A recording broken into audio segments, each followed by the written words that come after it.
स्वागत है आपका हमारे YouTube चैनल अर्जुन पटना में। हम लोग क्लास 12 बायोलॉजी का chapter 2 reproduction in flowering plant पढ़ रहे थे। आज अप्रोक्स हमारा लास्ट लेक्चर होगा और हमें ज़्यादा टाइम लगेगा तो एक लेक्चर और मैक्सिमम जा सकता है। फिर उसके बाद हम लोग क्या करेंगे कि नीट का कुछ क्वेश्चंस प्रैक्टिस करेंगे जो कि प्रीवियसली ईयर्स में आ चुके हैं और उनके आगे भी आने की प्रोबेबिलिटी ज़्यादा है। चलिए 2-3 और छोटा छोटा टॉपिक बचा हुआ है जैसे पार्थेनोकार्पी, एपोमिक्सिस, पॉलीम्ब्राइडी, उसको हम लोग आज पढ़ लेंगे। तो टॉपिक लगाइएगा पार्थेनोकार्पी।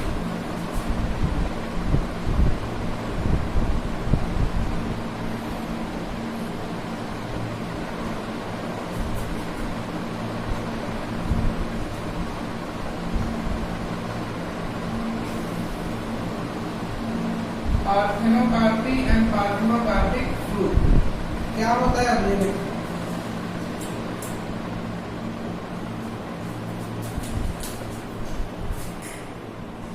तो ऐसा फ्रूट जो कि बिना फर्टिलाइजेशन का फॉर्म होता है उसी को हम लोग पार्थेनोकार्पिक फ्रूट बोलते हैं।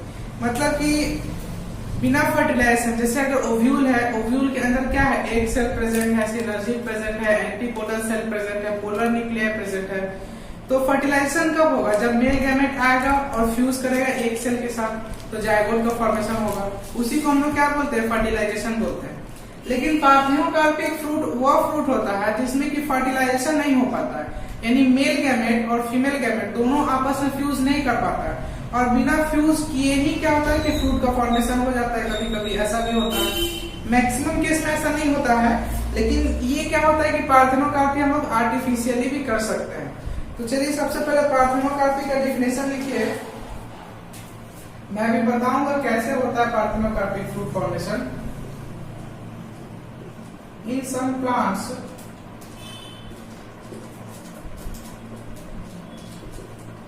fruits are formed without fertilization.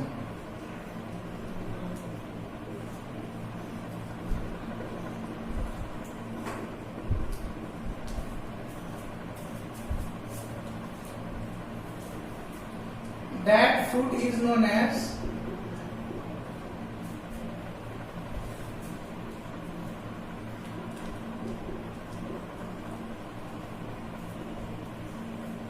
क्या बोलते हैं उसको?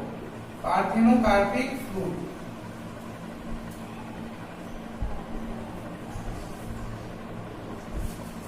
एंड द फेनोमेनन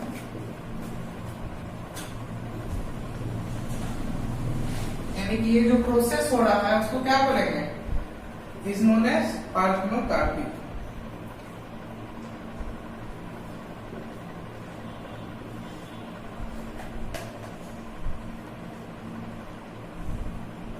तो आई होप कि आप लोग पार्थेनोकार्पी और पार्थेनोकार्पिक फ्रूट का मतलब समझ गए होंगे। इसमें सबसे ज्यादा ध्यान देने वाली बात ये है कि फ्रूट का फॉर्मेशन होता है बिना फर्टिलाइजेशन के। आगे मैं आपको एक ऐसा भी केस पढ़ाऊंगा जिसमें कि बिना फर्टिलाइजेशन से सीड का फॉर्मेशन होता है, उसको हम लोग एपोमिक्सिस बोलते हैं। तो फिर से देख लीजिए कि बहुत सारे ऐसे भी प्लांट होते हैं जिसमें कि फर्टिलाइजेशन किसी वजह से नहीं हो पाता। क्या क्या वजह है मैं अभी आपको बताऊंगा। फर्टिलाइजेशन किसी वजह से नहीं हो पाता है और बिना फर्टिलाइजेशन हुए ही ओवरी से क्या होता है कि डायरेक्ट फ्रूट का फॉर्मेशन हो जाता है। तो वैसे फ्रूट को हम लोग पार्थेनोकार्पिक फ्रूट बोलते हैं। जनरली पार्थेनोकार्पिक फ्रूट क्या होता है? सीडलेस होता है, मतलब उसमें सीड प्रेजेंट नहीं होता है। तो ये क्या है, कॉमर्शियली वेरी इंपॉर्टेंट भी है कि अगर सीड प्रेजेंट नहीं होगा तो लोग उसे ज्यादा परचेज करेंगे। पार्थेनोकार्पी हम लोग आर्टिफिशियली भी कर सकते हैं, मतलब अगर कोई प्लांट है तो उसको हम लोग क्या करें कि कुछ प्रोसेस उसमें लगा करके उसको पार्थेनोकार्पिक फ्रूट बना सकते हैं, मतलब बिना फर्टिलाइजेशन फ्रूट का फॉर्मेशन कर सकते हैं। क्यों? क्योंकि सीड प्रेजेंट नहीं होगा और सीड प्रेजेंट नहीं होगा तो लोग क्या करेंगे? उसको ज्यादा परचेस करेंगे। फॉर एग्जाम्पल मैं आपको बनाना का एग्जाम्पल बताता हूँ। तो पहले के टाइम में जितने भी बनाना आते थे मार्केट में उसमें बहुत सीड प्रेजेंट होता था तो लोग उसे ज्यादा पसंद नहीं करते थे।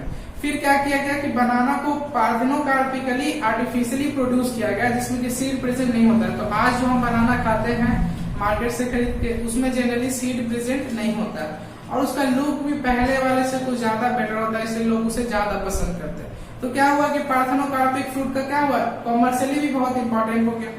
अब पार्थेनोकार्पिक फ्रूट फॉर्मेशन होने का क्या रीजन है, ये चीज लिखिए।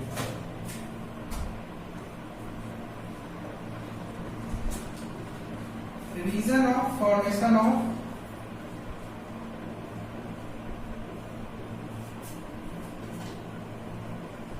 पार्थेनोकार्पिक फ्रूट, यानी कि पार्थेनोकार्पिक फ्रूट कैसे फॉर्म हो जाता है, उसका क्या रीजन है ये हमको देखेंगे। तो ये वाला जो टॉपिक है ये twelve board point of view से इंपॉर्टेंट नहीं है, बोर्ड पॉइंट ऑफ व्यू से बस इतना ही चीज इंपॉर्टेंट है कि फ्रूट का फॉर्मेशन विदाउट फर्टिलाइजेशन होगा तो उसको पार्थेनोकार्पिक बोलेंगे। ये जो रीजन मैं बता रहा हूँ ये नीट में काम आ सकता है, जैसा कि आप लोग जान रहे हैं कि धीरे धीरे लेवल और बढ़ते ही जा रहा है क्वेश्चन का, तो हमें हाई लेवल का ही पढ़ना है ताकि बाद में वापस दोबारा इसे ना पढ़ना पड़े। तो सबसे पहला रीजन लिखिएगा, first reason parthenocarpic fruit formation होने का पहला रीजन क्या होगा, एब्सेंस ऑफ पॉलिनेशन।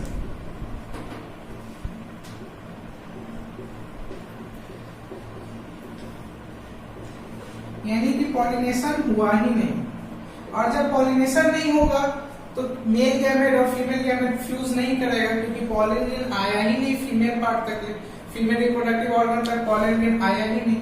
जब पॉलिन आएगा ही नहीं तो पॉलिनेशन तो होने का कोई सवाल ही नहीं है। तो इस केस में क्या होता है, देखिए कि fruit directly develops from ovary, यानी कि ओवरी जो प्रेजेंट होता है, फीमेल पार्ट कौन कौन सा होता है, स्टिग्मा, स्टाइल एंड ओवरी, तो ओवरी से डायरेक्ट फ्रूट का फॉर्मेशन हो जाता है, उसमें कुछ कुछ चेंजेस आते हैं और फ्रूट का फॉर्मेशन हो जाता है। इसका अगर एग्जांपल लिखना चाहेंगे इस तरह का, तो इसका एग्जांपल बनाना हो सकता है, पाइनएप्पल हो सकता है, तो ये इसका एग्जांपल हो सकता है कि बिना पॉलिनेशन हुए पार्थेनोकार्पिक फ्रूट का फॉर्मेशन होना। सेकेंड रीजन क्या होगा, लिखिए फेलियर ऑफ फर्टिलाइजेशन।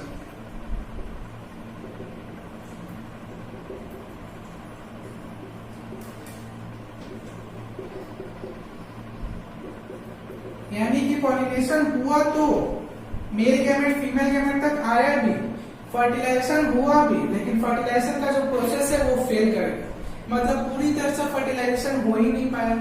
पॉलिनेशन होने के कारण कुछ कुछ ऐसे चेंजेस आए ओवरी में जिसके कारण मेल और फीमेल गैमेट फ्यूज कर ही नहीं पाया, और बिना फर्टिलाइजेशन के फ्रूट का फॉर्मेशन हो गया। आप लोग समझ रहे हैं कि जब मेल और फीमेल गैमेट फ्यूज किया ही नहीं तो उसको क्या बोलेंगे, नॉन फर्टिलाइजेशन ही बोलेंगे। तो लिख लीजिएगा इसमें कि पॉलिनेशन के चेंजेस के कारण कुछ ओवरी में कुछ चेंजेस आया और मेल और फीमेल गैमेट फ्यूज नहीं कर पाए, और पार्थेनोकार्पिक फ्रूट बिना फर्टिलाइजेशन के फॉर्मेशन हो गया। तो देखिए इसका क्या रीजन है, ड्यू टू स्टिमुलस, स्टिमुलस को चेंजेस भी बोलते हैं, changes of pollination,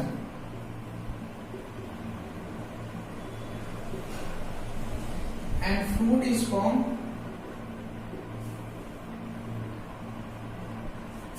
without fertilization।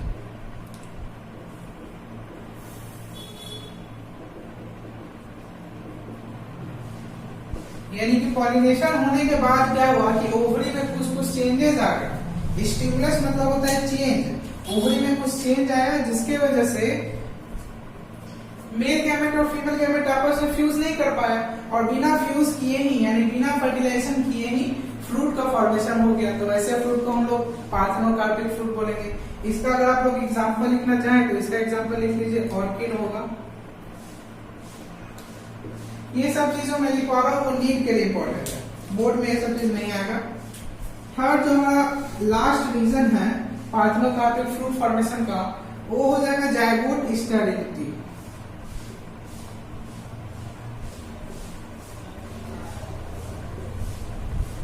Zygote sterility मतलब क्या होता है, ये चीज देखिए, मतलब कि पॉलिनेशन हुआ, ठीक है, मेल और फीमेल गैमेट फ्यूज कर गया, यानी फर्टिलाइजेशन भी हो गया। फर्टिलाइजेशन होने के बाद जायगोट का भी फॉर्मेशन हो गया, लेकिन जायगोट जैसे ही फॉर्म हुआ वैसे ही जायगोट डाई हो गया, यानी जायगोट मर गया।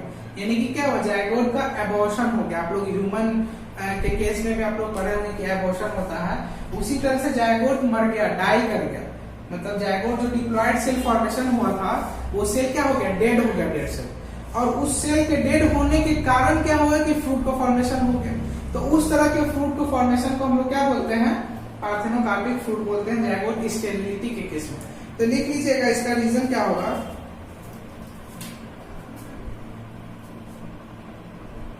formed as a result of fertilization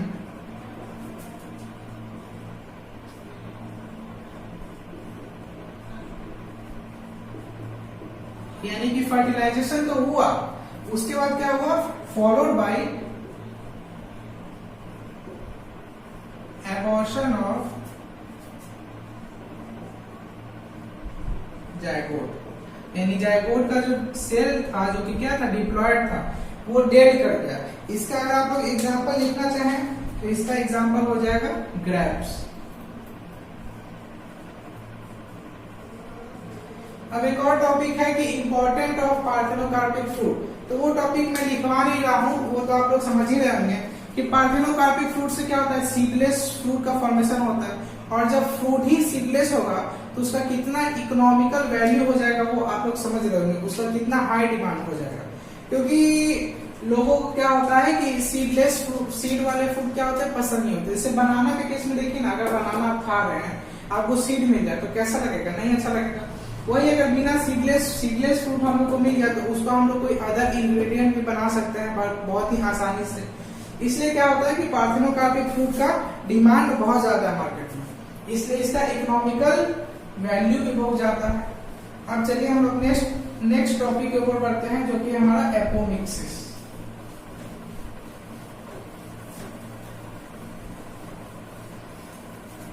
topic लगाएगा एपोमिक्सिस। तो चलिए अब हम लोग क्या करते हैं, नेक्स्ट टॉपिक के ऊपर बढ़ते हैं, एपोमिक्सिस एंड पॉलीयूमराइनी। ये हमारा इस चैप्टर का लास्ट टॉपिक है। तो एपोमिक्सिस का डिफिनेशन देखिए, ऐसे तो आप लोग आपके बुक में बहुत छोटा डिफिनेशन दिया हुआ होगा, आप लोग सोच रहे थे कि सर इतना लंबा लंबा कहां लिखवा रहे हैं, उतना छोटा सा डिफिनेशन में भी काम चल जाएगा। लेकिन मैं इसलिए लिखवा रहा हूँ क्योंकि बोर्ड पॉइंट ऑफ व्यू से तो मैं आपको डिफिनेशन बता दूंगा छोटा वाला, लेकिन नीट पॉइंट ऑफ व्यू से क्या आप लोग जान रहे हैं कि धीरे धीरे क्वेश्चन का लेवल बढ़ते जा रहा है, तो जब तक इतना समझेंगे नहीं तो उस क्वेश्चन को सॉल्व कैसे कर पाएंगे। तो कहिएगा कि क्वेश्चन जो है वो सिलेबस से बाहर का है, बस बाहर का नहीं है, उसको समझने की जरूरत है। तो एपोमिक्सिस अगर हम लोग 12 पॉइंट ऑफ व्यू से देखें तो एपोमिक्सिस मतलब होता है कि formation of seed without fertilization are known as apomixis. मतलब कि formation of fruit without fertilization को हम लोग पार्थेनोकार्पिक बोलते थे, और formation of seed without fertilization को हम लोग एपोमिक्सिस बोलते हैं। और वो सीड जो कि एपोमिक्सिस के थ्रू फॉर्मेशन होता है उसको एपोमिक्टिक सीड बोलते हैं। 12 पॉइंट ऑफ व्यू से बस इतना ही इंपॉर्टेंट है। अब देखिए नीट पॉइंट ऑफ व्यू से क्या क्या इंपॉर्टेंट है, और भी 12 पॉइंट ऑफ व्यू से इंपॉर्टेंट है, मैं आपको बताऊंगा। देखिए ये डिफिनेशन देखिए, the formation of new individual. अब आप लोग सोचेंगे कि मैंने तो सीड बोला, अब न्यू इंडिविजुअल मैंने क्यों लिखा, तो यही सब जगह से क्या होता है कि क्वेश्चन घुमा के आता है। अब इसका मतलब समझिए, न्यू इंडिविजुअल और सीड दोनों एक ही चीज कैसे हो गया, आप लोग यहाँ समझ रहे होंगे, मैंने स्लैश लगाया। यहाँ पर हम लोग सेक्सुअल रिप्रोडक्शन का बात कर रहे हैं, ये आपको क्लियर होगा। और सेक्सुअल रिप्रोडक्शन में फाइनल प्रोडक्ट हमारा क्या आता है, सीड आता है। और जो न्यू इंडिविजुअल यानी न्यू प्लांट का ग्रोथ होगा वो किस चीज से होगा, वो सीड से ही होगा। इसीलिए सेक्सुअल रिप्रोडक्शन का न्यू इंडिविजुअल सीड ही हम लोग कहेंगे, क्योंकि सीड के थ्रू ही न्यू इंडिविजुअल का फॉर्मेशन होगा। जब सीड रहेगा ही नहीं तो न्यू इंडिविजुअल का तो कहीं कुछ होगा ही, न्यू इंडिविजुअल तो आएगा नहीं। सीड रहेगा तभी तो न्यू इंडिविजुअल आएगा, नया प्लांट आएगा। तो the formation of new individual या फिर सीड विथ एम्ब्रायो ग्रोइंग, यानी कि एम्ब्रायो का ग्रोथ होगा। ऐसा नहीं है कि फर्टिलाइजेशन नहीं होगा तो एम्ब्रायो का ग्रोथ नहीं होगा, एम्ब्रायो का ग्रोथ होगा directly from diploid cell of nucellus या फिर इंटीग्यूमेंट। अब यहाँ से आपको एक और इन्फॉर्मेशन मिल गया, मैंने आपको ऐसे भी पहले बताया है कि न्यूसेलस और इंटीग्यूमेंट का जितना भी सेल होता है वो सब डिप्लॉयड होता है, क्रोमोसोम नंबर उन लोग का 2n होता है। तो किस चीज से, डिप्लॉयड सेल से हमेशा एपोमिक्सिस फ्रूट का या सीड का फॉर्मेशन होगा, ये चीज ध्यान रखना। कभी भी हैप्लॉयड या ट्रिप्लॉयड से एपोमिक्सिस का प्रोसेस कभी हो ही नहीं सकता, डिप्लॉयड सेल से ही होगा। तो ओव्यूल के बाहर क्या होता है, मतलब जो आउटर कवरिंग होता है वो क्या होता है, इंटीग्यूमेंट होता है। न्यूक्लियस क्या होता है, ये भी आप लोग जान रहे हैं, वह सेल प्रेजेंट होता है जो कि एम्ब्रायो को फूड प्रोवाइड करवाता है। तो डिप्लॉयड न्यूक्लियस सेल या फिर इंटीग्यूमेंट सेल, ये दोनों से क्या होता है कि सीड का फॉर्मेशन हो सकता है। और वह सीड जो कि इंटीग्यूमेंट या न्यूक्लियस के डिप्लॉयड सेल से फॉर्मेशन हो रहा है, उसका एग्जांपल है मैंगो या फिर ऑरेंज। अब ये हमेशा जरूरी नहीं कि मैंगो और ऑरेंज हमेशा एपोमिक्टिकली ही फॉर्मेशन होगा, ऐसा जरूरी नहीं है। नॉर्मली भी मैंगो और ऑरेंज का ट्री आप लोग देखोगे, वहां से मैंगो और ऑरेंज का फॉर्मेशन हो जाता है। लेकिन बहुत केस में, रेयर केस में एपोमिक्टिकली भी मैंगो और ऑरेंज का फॉर्मेशन हो जाता है। क्यों होता है? उसमें फर्टिलाइजेशन वगैरह कुछ नहीं होता है, पॉलिनेशन होता है, फर्टिलाइजेशन नहीं होता है, एम्ब्रायो का फॉर्मेशन होता है, लेकिन एक सेल के थ्रू नहीं होता, न्यूक्लियस या इंटीग्यूमेंट सेल के थ्रू एम्ब्रायो का फॉर्मेशन होता है। तो ये आप लोग पहला केस देख लिए कि न्यूक्लियस या इंटीग्यूमेंट के थ्रू भी एपोमिक्टिकली फ्रूट का फॉर्मेशन हो सकता है, एग्जांपल है मैंगो और ऑरेंज। दूसरा केस देखिए, डिप्लॉयड एग। अब अभी तक आप लोग पढ़ रहे थे कि एग हैप्लॉयड होता है, तो यहाँ डिप्लॉयड एग कैसे आ गया? देखिए, diploid egg cell without reductional division. अब रिडक्शनल डिवीजन क्या होता है आप लोगों को पता होगा, मियोसिस, माइटोसिस इक्वेशनल डिवीजन और मियोसिस रिडक्शनल डिवीजन, जिसमें कि क्रोमोसोम नंबर हाफ हो जाता है। जैसे अगर पेरेंटल क्रोमोसोम नंबर 2n है तो रिडक्शन होने के बाद क्या होता है, मियोसिस होने के बाद क्रोमोसोम नंबर हाफ हो जाता है, यानी n हो जाता है। तो एग का जो फॉर्मेशन होता है वो न्यूक्लियस को डिवाइड करने से होता है। स्टार्टिंग में न्यूक्लियस मियोसिस शो करता है और 1 से 2 डिवाइड हो जाता है। उसके बाद बाकी जो न्यूक्लियस का फॉर्मेशन होता है वो सब माइटोटिकली होता है, यानी कि हैप्लॉइड का फॉर्मेशन होता है, 1 1 1 1 nn सबका रहता है। लेकिन कभी कभी रेयर केस में ऐसा भी होता है कि जो मियोसिस पहले हुआ था उसके बाद डायरेक्टली डिप्लॉयड एग सेल का फॉर्मेशन हो जाता है, मियोसिस का प्रोसेस नहीं होता। तो मियोसिस का प्रोसेस जब नहीं होगा तो 2n का 2n ही रह जाएगा, n में तो कभी फॉर्मेशन होगा नहीं। जैसे अगर मान लीजिए पहले से 2n है और हम लोग मियोसिस करवाएंगे उसके बाद n बन जाएगा, लेकिन जब मियोसिस करवाएंगे ही नहीं तो 2n का 2n ही तो नेक्स्ट में भी चला जाएगा ना। तो ये एक क्या हो गया, ये डिप्लॉयड एग का इस तरह से फॉर्मेशन हो जाता है विदाउट मियोसिस। तो विदाउट रिडक्शनल डिवीजन क्या हुआ, डिप्लॉयड एग का फॉर्मेशन हुआ। और उस डिप्लॉयड एग से भी कभी कभी सीड का फॉर्मेशन हो जाता है विदाउट फर्टिलाइजेशन, क्योंकि फर्टिलाइजेशन हुआ ही नहीं, एक डायरेक्ट पहले से ही डिप्लॉयड है और यही क्या किया, सीड का फॉर्मेशन कर दिया। तो उस तरह से भी आप लोग समझ सकते हैं कि डिप्लॉयड एग के थ्रू भी सीड का फॉर्मेशन हो सकता है। ये हमारा सेकंड पॉइंट हो गया। थर्ड पॉइंट देखिए, गैमेटोफिटिक सेल प्रेजेंट होता है, उससे भी सीड का फॉर्मेशन हो सकता है। मतलब गैमेटोफिटिक सेल एक तरह का सेल है गैमेटोफाइट, उसके थ्रू भी क्या होता है कि सीड का फॉर्मेशन हो सकता है। उसका एग्जांपल अगर हम लोग देखें तो एप्पल या रूबिस का। तो ये जो जितना मैंने आपको बताया 3 पॉइंट्स, पहला क्या हो गया, डिप्लॉयड न्यूक्लियस या इंटीग्यूमेंट सेल से फॉर्मेशन होना, दूसरा डिप्लॉयड एग सेल से फॉर्मेशन होना, और तीसरा गैमेटोफिटिक सेल से फॉर्मेशन होना। अब गैमेटोफिटिक सेल भी कैसा सेल होगा, डिप्लॉयड ही होगा, क्योंकि मैंने आपको बताया कि हमेशा डिप्लॉयड सेल से ही एपोमिक्सिस होगा, हैप्लॉयड या डिप्लॉयड से कभी नहीं हो सकता। तो इतना आपको जो मैंने आर्टिकल लिखवाया इससे आपको यही चीज पॉइंट आउट करना है कि एपोमिक्सिस पहला न्यूक्लियस और इंटीग्यूमेंट के थ्रू होता है, एग्जांपल आएगा तो मैंगो ऑरेंज बता दीजिएगा। दूसरा, डिप्लॉयड एग सेल के थ्रू भी फॉर्मेशन होता है। अब आपसे ये नहीं पूछा जाएगा कि डिप्लॉयड एग सेल कैसे फॉर्मेशन हुआ, ये आपसे नहीं पूछा जाएगा। बस डिप्लॉयड एग से भी क्या होता है, एपोमिक्सिस प्रोसेस होता है, इतना ध्यान रखना है। और गैमेटोफिटिक सेल से भी कभी कभी एपोमिक्सिस हो जाता है, एग्जांपल एप्पल और रूबिस। तो ये रूबिस को मैंने अंडरलाइन इसलिए किया है क्योंकि ये साइंटिफिक नेम है, साइंटिफिक नेम को हमेशा अंडरलाइन करते हैं। तो आई होप कि आप लोग ने ये आर्टिकल अच्छे से समझ गया होगा। अब देखिए एक दो और पॉइंट है, उसको भी मैं लिखवा दूंगा, पॉइंट लगाएगा यहाँ पे। तो एपोमिक्सिस आप लोग समझ गए होंगे क्या होता है। अब देखिए, वह प्लांट जो कि एपोमिक्सिस के थ्रू सीड का फॉर्मेशन करते हैं उसको एपोमिक्टिक सीड या एपोमिक्टिक प्लांट बोलते हैं, लिख लीजिएगा। The plant which show apomixis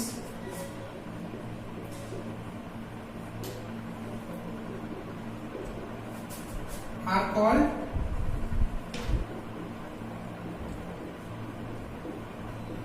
apomictic plant.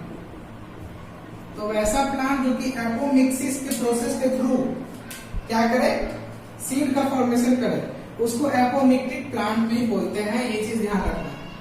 अभी किस किस फैमिली या किस किस प्लांट्स में एपोमिक्सिस होगा ये भी लिख लीजिए। It occurs in grasses, grasses में एक एपोमिक्सिस होता है और एक और फैमिली है उसके अंदर भी एपोमिक्सिस होता है। लिख लीजिए it occurs in grasses and member of some family, या फिर लिख लीजिए एंड फैमिली। अब इसका स्पेलिंग ध्यान से नोट कीजिएगा, ASTERACEAE, ये फैमिली है। इसके मेंबर्स में जो प्लांट आते हैं, जैसे आप लोगों ने पढ़ा होगा फैमिली सोलोनेसी फैमिली होता है और भी बहुत सारा फैमिली होता है, तो उसके अंदर जो भी प्लांट आते हैं वो एपोमिक्सिस के प्रोसेस के थ्रू सीड का फॉर्मेशन कर सकते हैं। एक और पॉइंट है, बहुत ही इंटरेस्टिंग पॉइंट है, लिख लीजिएगा। एक्चुअली में एपोमिक्सिस क्या है? एसेक्सुअल रिप्रोडक्शन का टाइप है। अब आप लोग सोच रहे हैं कि सेक्सुअल में एसेक्सुअल कहां से आ गया? It is a form of asexual reproduction, but it tried to mimics sexual reproduction.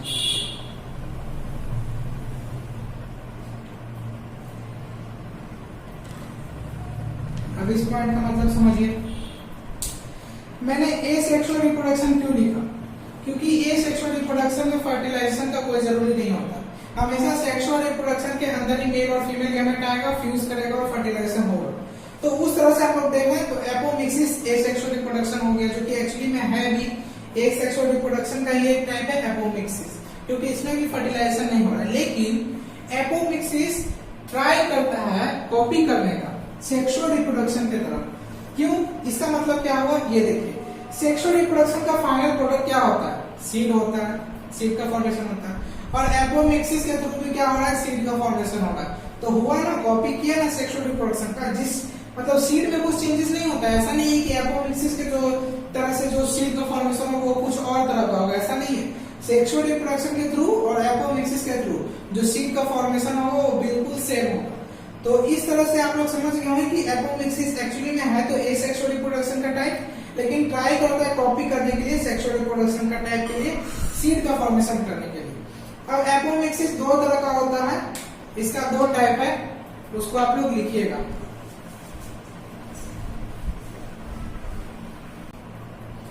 Apomixis दो तरह का होता है, इसको भी ध्यान से नोट कर लीजिएगा।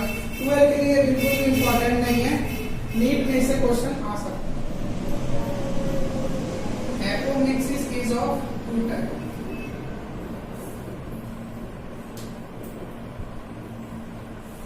पहला वेजिटेटिव प्रोपगेशन,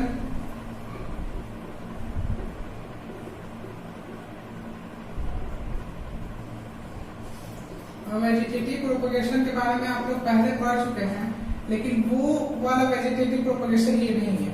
ये वेजिटेटिव प्रोपगेशन एपोमिक्सिस का टाइप है। तो इसके अंदर क्या होता है, ये देखिए कि जो सीड का फॉर्मेशन होता है, यानी कि न्यू प्लांट का जो डेवलपमेंट होता है, क्योंकि सीड का फॉर्मेशन होगा तो न्यू प्लांट का तो डेवलपमेंट होगा ही होगा। तो लिखिए न्यू प्लांट डेवलप्स फ्रॉम, इस केस में न्यू प्लांट्स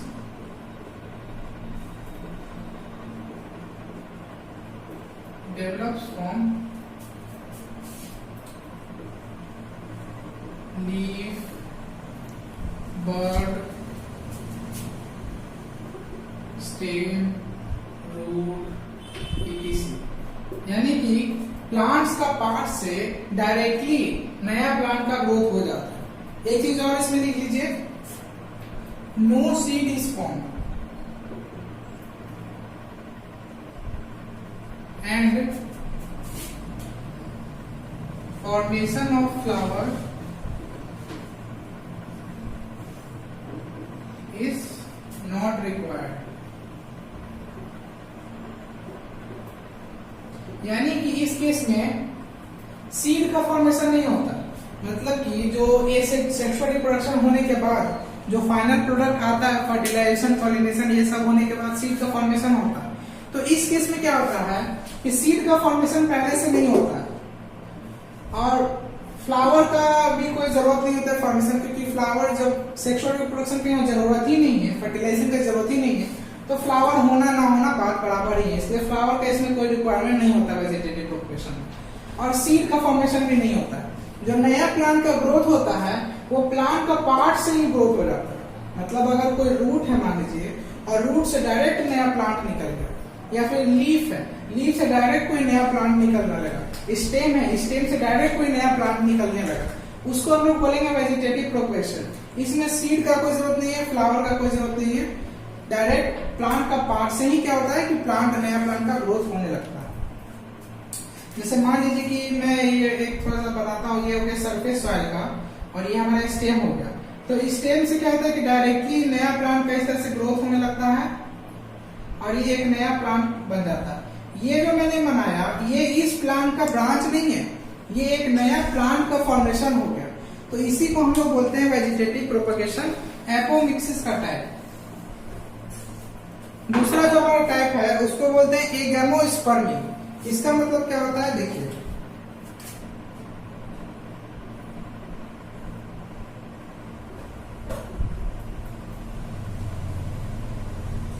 एगेमोस्पर्मी क्या होता है?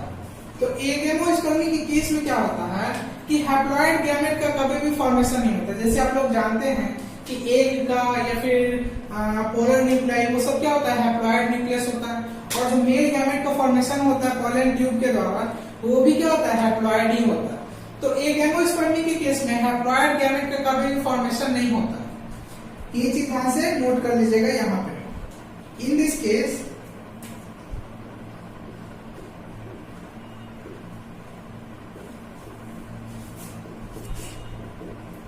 haploid gametes are not formed।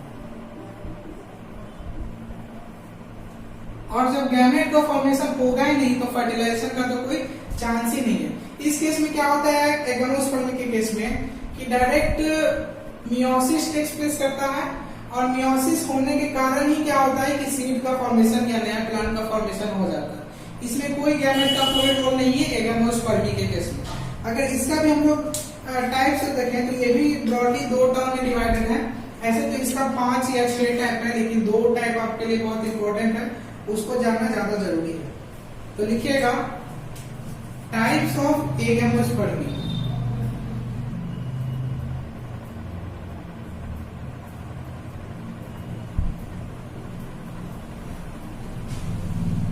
एगेमोस्पर्मी का कौन कौन सा टाइप्स है? पहला टाइप है टाइप नंबर 1, वो क्या है?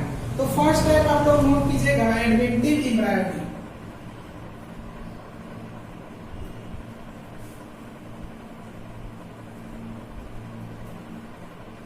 एडवेंटिव एम्ब्रायोनी इसका मतलब क्या होता है ये चीज देखिए। इसमें ये होता है कि जो मैंने आपको पहले ही बताया कि न्यूक्लियर सेल और इंटीग्यूमेंट का सेल होता है वो डिप्लॉयड होता है, उसी से डायरेक्ट क्या होता है कि सीड का फॉर्मेशन हो जाता है। जैसे मैंने आपको पार्थेनोकार्पी में भी बताया था कि इंटीग्यूमेंट और न्यूक्लियस का जो डिप्लॉयड सेल होता है उससे डायरेक्ट फ्रूट का फॉर्मेशन हो जाता है। कभी कभी किसी प्लांट में ऐसा भी होता है कि न्यूक्लियर और इंटीग्यूमेंट के सेल से सीड का भी फॉर्मेशन हो जाता है। तो ये हमारा हुआ एगेमोस्पर्मी का टाइप एडवेंटिव एम्ब्रायोनी। इसका अगर आप लोग डेफिनेशन लिखना चाहें तो नोट कर लीजिएगा, from seed is form from diploid cells of nucleus and integument.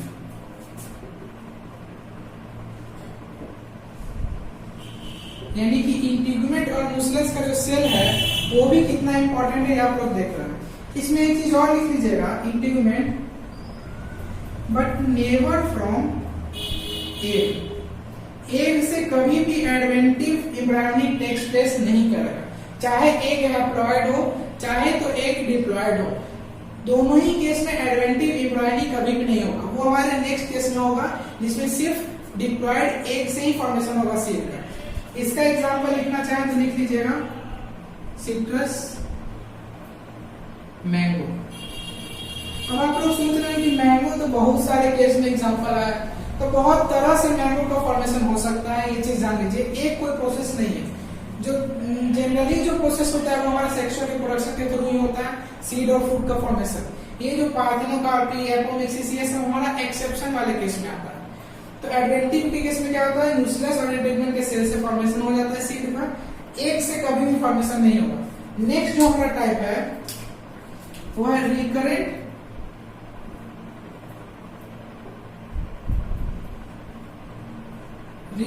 Embryo, या फिर हम लोग बोल सकते हैं रिकरेंट एपोमिक्सिस। तो रिकरेंट एपोमिक्सिस के केस में क्या है कि seed are from only from diploid egg cell, यानी कि एडवेंटिव एम्ब्रायो के केस में एग सेल से कभी भी सीड का फॉर्मेशन नहीं हो रहा था, और रिकरेंट एपोमिक्सिस के केस में हमेशा डिप्लॉयड एग सेल से ही रिकरेंट एपोमिक्सिस का फॉर्मेशन होगा। तो यहाँ पर हम लोग एपोमिक्सिस को टोटली कवर कर चुके हैं। 12th में बस इतना इंपॉर्टेंट है कि formation of seed without fertilization is known as apomixis, इतना जान लीजिए। और नीट पॉइंट ऑफ व्यू से आप लोग के लिए वेजिटेटिव प्रोपगेशन और एग एंजियोस्पर्मी तो खास करके बहुत इंपॉर्टेंट है। एग एंजियोस्पर्मी के केस में आपको क्वेश्चन आता है कि हैप्लॉइड गैमेट कभी फॉर्मेशन नहीं होगा, तो आप लोगों को क्वेश्चन आ सकता है कि कौन सा ऐसा टाइप है एपोमिक्सिस का जिसमें कि हैप्लॉइड गैमेट का फॉर्मेशन कभी नहीं होता, तो आंसर लगा दीजिएगा एग एंजियोस्पर्मी। अब छोटा सा एक और टॉपिक है पॉली इम्ब्रायोनी, बहुत छोटा सा टॉपिक है, उसको भी हम लोग आज खत्म करके चैप्टर खत्म कर ही लेते हैं।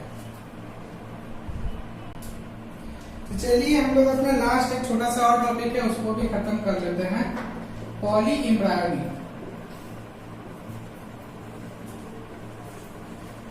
पॉली इम्ब्रायोनी मतलब क्या होता है, इसका वर्ड में अगर आप लोग देखेंगे तो देखिए पॉली मतलब क्या होता है, more than one, and embryo का मतलब तो आप लोग जान ही रहे हैं इम्ब्रायो क्या होता है।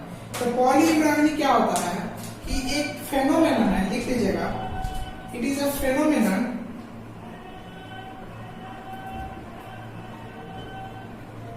Of development of more than one embryo,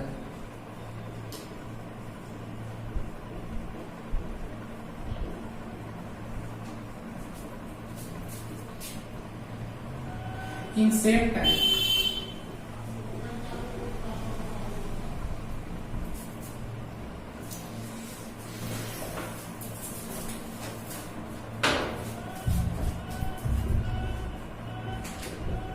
Is known as poly इम्ब्रायोनी।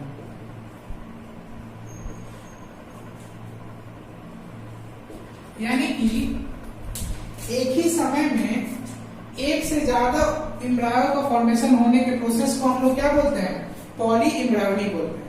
अब पॉली इम्ब्रायोनी को अगर हम डिवाइड करना चाहें तो ये दो पार्ट में डिवाइड हो सकता है। It is of two types.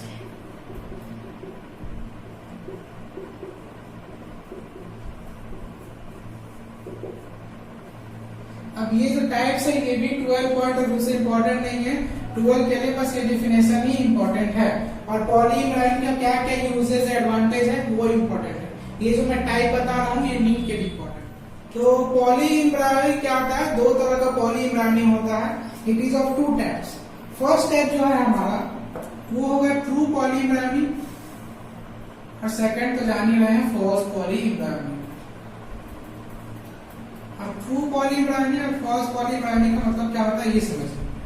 True poly इम्ब्रायोनी का मतलब क्या होता है कि एक से ज्यादा इम्ब्रायो का फॉर्मेशन तो होगा, ये तो पक्की बात है क्योंकि पॉली इम्ब्रायोनी है, एक से ज्यादा इम्ब्रायो का फॉर्मेशन होगा।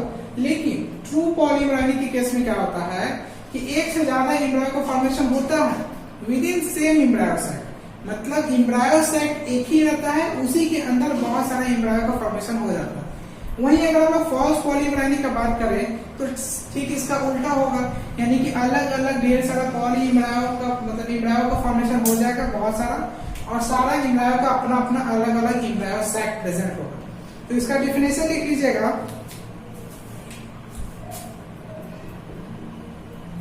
Extra embryos arises in the same embryo sac in which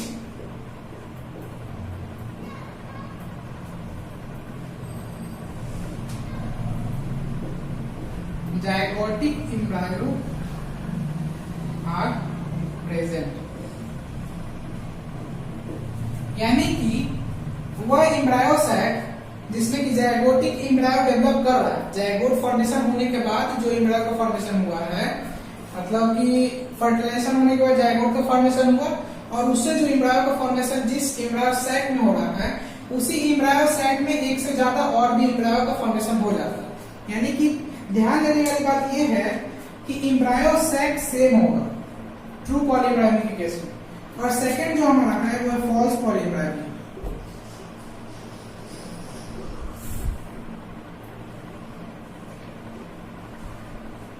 तो फॉल्स पॉलीएम्ब्रायो में क्या होता है, more than one embryos are form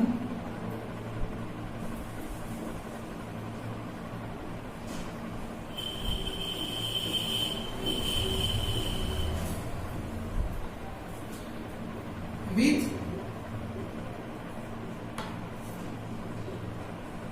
separated embryo sac या फिर डिफरेंट एम्ब्रायो सैक। तो फॉल्स एम्ब्रायो के केस में क्या होता है कि जो भी एम्ब्रायो का फॉर्मेशन होता है सारा एम्ब्रायो का अपना अलग अलग एम्ब्रायो सैक प्रेजेंट होता है। तो इसमें याद करने वाली चीज यही है कि ट्रू एम्ब्रायो के केस में एक एम्ब्रायो सैक प्रेजेंट होगा और फॉल्स एम्ब्रायो के केस में एक से ज्यादा एम्ब्रायो सैक प्रेजेंट होगा। अब ट्रू पॉली एम्ब्रायो होने के लिए क्या क्या मेथड है, टोटल 5 मेथड है। तो हम लोग चलिए उसको फास्टली नोट डाउन कर लेते हैं।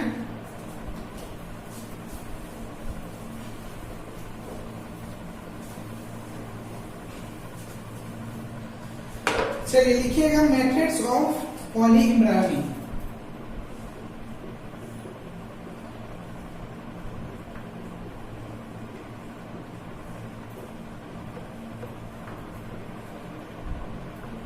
पॉली एम्ब्रायो होने के लिए क्या क्या मेथड है।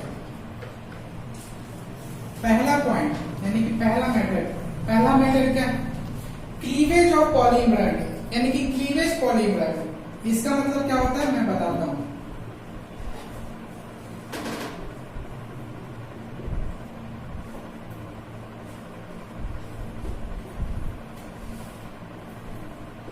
क्लीवेज का मतलब होता है टूट जाना, ब्रेक कर जाना। तो लिख लीजिएगा by the cleavage of zygote.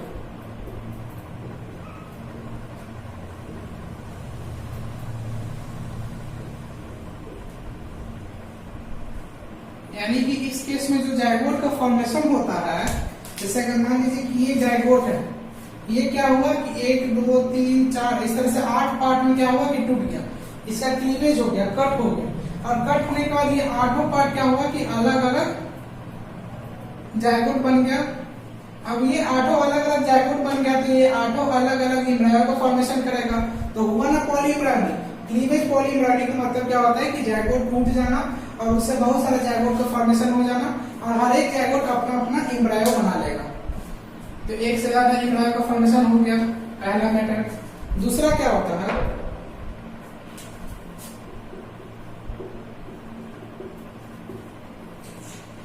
Embryo from synergids. अब सिनर्जिड क्या होता है ये आप लोग को पता होगा, जो माइक्रोबाइलर हिल के तरफ 2 सेल्स प्रेजेंट होते हैं जो कि क्या करते हैं, हैप्लॉइड होते हैं, ऑब्वियस सी बात है हैप्लॉइड होते हैं। वो पोलर यानी कि पॉलन ट्यूब को ओव्यूल के अंदर ले जाने में हेल्प करते हैं। कभी कभी ऐसा लोग जानते हैं, फर्टिलाइजेशन में आपको बताया सेक्सुअल रिप्रोडक्शन में कि सिनर्जिड और एंटीपोडल से क्या होता है, डिजेनरेट कर जाता है। लेकिन कभी कभी ऐसा भी होता है कि यही सिनर्जिड एम्ब्रायो का फॉर्मेशन कर लेते हैं मेल गैमेट के साथ फ्यूज करके। तो लिख लीजिएगा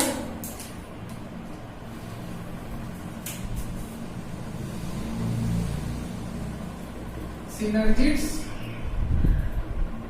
fertilize with male gamete। तो ये सब जितना भी चीज है ना, ये सब एक्सेप्शन में आता है कि ऐसे तो सिनर्जी जनरली क्या होता है कि डिजेनरेट कर जाता है, लेकिन कभी कभी सिनर्जी मेल गैमेट के साथ फ्यूज हो जाता है, फ्यूज करके एम्ब्रायो का फॉर्मेशन कर देता है। तो उस केस में भी क्या होता है कि पॉली एम्ब्रायो एक से ज्यादा एम्ब्रायो का फॉर्मेशन हो गया। थर्ड जो हमारा प्रोसेस है वो क्या है, एम्ब्रायो फ्रॉम एंटीपोडल सेल। तो ये आप लोग को क्लियरली पता चल रहा हो कि जितना भी पॉइंट में लिखा रहा हूं सब एक्सेप्शन में आएगा। क्यों? क्योंकि मैंने आपको पहले बताया कि सेक्सुअल रिप्रोडक्शन होने के बाद सिनर्जिक और एंटीपोडल सेल डिजेनरेट कर जाता है, लेकिन किसी किसी केस में एंटीपोडल सेल और सिनर्जिक भी एम्ब्रायो का फॉर्मेशन कर लेता है। तो पॉली एम्ब्रायोनिक के केस में थर्ड मेथड ये हो गया।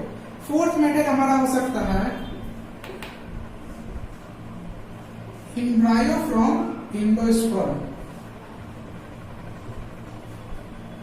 यानी कि जो एंडोस्पर्म का फॉर्मेशन होगा तो एंडोस्पर्म क्या करता है, फूड यानी नरिशमेंट प्रोवाइड करता है डेवलपिंग एम्ब्रायो को। कभी कभी क्या होता है रेयर केस में कि एंडोस्पर्म खुद एम्ब्रायो में कन्वर्ट हो जाता है। तो ये हमारा फोर्थ मेथड हो गया एम्ब्रायोनिक यानी पॉली एम्ब्रायोनिक का। और हमारा फिफ्थ और लास्ट मेथड है वो है adventive poly embryonic.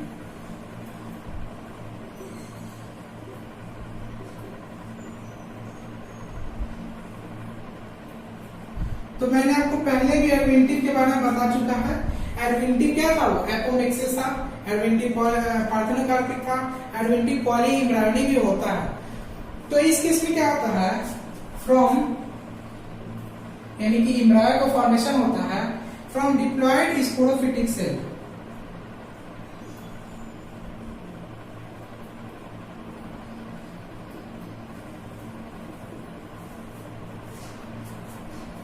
of nucleus of ovule from diploid sporocytes of nucleus of ovule, यानी कि ओव्यूल के अंदर जो न्यूक्लियस का सेल प्रेजेंट होता है जो कि क्या होता है डिप्लॉयड, उसमें क्या होता है कि स्पोरोफिटिक सेल्स होता है और वही स्पोरोफिटिक सेल से डायरेक्टली एम्ब्रायो का फॉर्मेशन हो जाता है। तो इस तरह से ये 5 मेथड है जिसके द्वारा एक से ज्यादा एम्ब्रायो का फॉर्मेशन हो सकता है। हालांकि ये चीज नीट पॉइंट ऑफ व्यू से भी उतना इम्पोर्टेंट नहीं है फिलहाल के लिए, लेकिन अगर क्वेश्चन ज्यादा डीपली घुमा करके आया, लेवल टफ हुआ, तो उस केस में इससे आपको क्वेश्चन आ सकता है कि क्या सिनर्जिक से पॉली एम्ब्रायोनिक का मेथड हो सकता है। हाँ हो सकता है, एंटीपोडल से हो सकता है, तब भी हो सकता है, एंडोस्पर्म और क्लीवेज प्रॉपर्टी से भी पॉली एम्ब्रायोनिक का फॉर्मेशन हो सकता है। तो यहाँ पर हम लोग ने क्या किया है, chapter 2 reproduction in flowering plant को टोटली यहाँ तक हम लोग एक टॉपिक कंप्लीट कर चुके हैं। मैंने आपको एनसीईआरटी से काफी सारा चीज बाहर का बता दिया है। इससे ज्यादा आपका नीट में कोई क्वेश्चन नहीं आ सकता है। अगर आप लोग सारा कंसेप्ट बढ़िया से पढ़ चुके हैं तो आप लोग नीट का क्वेश्चन देखिएगा, सॉल्व हो जाएगा। ऐसे मैं नेक्स्ट वीडियो में आपको 15-20 नीट का क्वेश्चन छाट के बढ़िया आपको करवाऊंगा, जो कि हो सकता है उसका लेवल थोड़ा टफ हो, उसको मैं आपको करवा दूंगा। तो आज हमारा चैप्टर 2 फिनिश हो गया है थ्योरेटिकली। नेक्स्ट वीडियो में हम लोग न्यूमेरिकल्स नहीं, क्योंकि इसमें तो इस चैप्टर में कोई न्यूमेरिकल जैसा चीज है ही नहीं, तो नीट का क्वेश्चन प्रैक्टिस करेंगे। तब तक के लिए नोट्स को बढ़िया से बनाइए और क्या कीजिए कि अगर आपको कोई डाउट हो तो आप लोग कमेंट बॉक्स में कमेंट कर सकते हैं, आपको रिप्लाई जरूर मिलेगा। ये आप लोग को अगर ऐसा लग रहा होगा कि 12th वाले बच्चों को बहुत ज्यादा मतलब लेंथी जैसा टॉपिक हो रहा है, क्योंकि इतना आप लोग को आएगा नहीं, ऑब्वियस सी बात है कि इतना आप लोग को बोर्ड एग्जाम में नहीं आएगा कि मेथड्स ऑफ पॉली एम्ब्रायोनिक बताइए। पॉली एम्ब्रायोनिक का अगर आप लोग एडवांस में देखना चाहें तो पॉली एम्ब्रायोनिक के थ्रू क्या होता है कि हाइब्रिड सीड का या हाइब्रिड प्लांट का इंडिविजुअल बहुत ज्यादा का फॉर्मेशन हो जाता है। हाइब्रिड मतलब क्या होता है, दो अलग अलग स्पीसीज या जेनरा का सीड लेकर के या फिर क्या करें गैमेट लेकर के फ्यूज करवाना और एक नया चीज का न्यू इंडिविजुअल का फॉर्मेशन करना जो कि पेरेंटल से काफी अलग हो।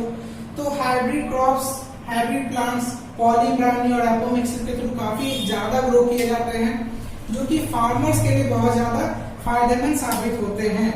तो चलिए हम लोग क्या करते हैं, आज का लेक्चर यहीं पे खत्म करते हैं। नेक्स्ट वीडियो में आपसे बहुत ही जल्दी मुलाकात होगी, तब तक के लिए थैंक यू।